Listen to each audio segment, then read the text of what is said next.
I am a developer advocate, and because of so many tasks on my plate, I had to context switch. I lose my flow. What is your advice to manage my life? You're not alone. Um, that's uh, it's a very difficult question because there's so many of us that deal with it and have to deal with it in different ways. Sometimes it's you have to lean into lists.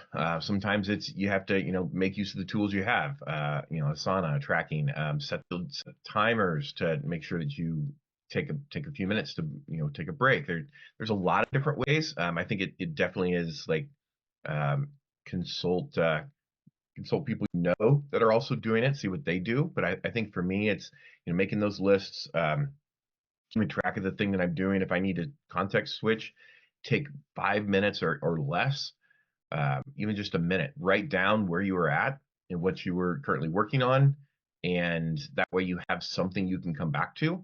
And even if it's just take a screenshot or take copy and paste a link and put it somewhere, like just so that you can come back to it. I think that's an important piece. But context switching, especially within devrel, is a very real thing, and it has to, it just is. You're just going to constantly be looking at something different, and you have to find what works for you. Ask questions.